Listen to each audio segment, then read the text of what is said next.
Mga kalasa, nasubukan niyo na bang magluto ng adobong itlog? Simple man sa pandinig, pagdating sa lasa, panalong panalo talaga. At budget friendly pa. Ipapakita ko sa inyo kung paano ko ito ginagawa. Umpisa na natin. Maglaga ka lang muna ng itlog. Ipa-cool down mo muna yan at balatan mo na.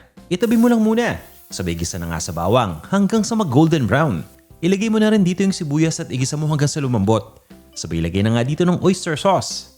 Dahan-dahan mo na rin ibuhos dito yung soy sauce, pati na rin yung suka. Pagkalagay ng suka, huwag mo munang haluin yan hanggang sa kumulo ng mabuti. At ilagay mo na dito yung cracked peppercorns, pati na rin yung pinatuyong dahon ng laurel.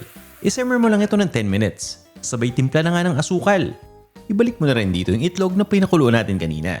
Lutuin mo lang yan for 30 seconds. Sabay timpla na nga ng Maggi Magic Sarap para mas maging malinamnam.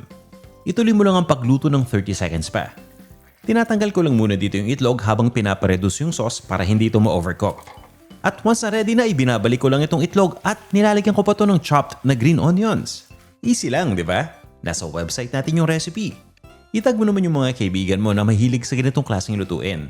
Yung budget-friendly na at masarap pa. At kung nakatulong sa inyo itong ating video, baka pwedeng pakilike at share na rin. O, tara! Kain tayo!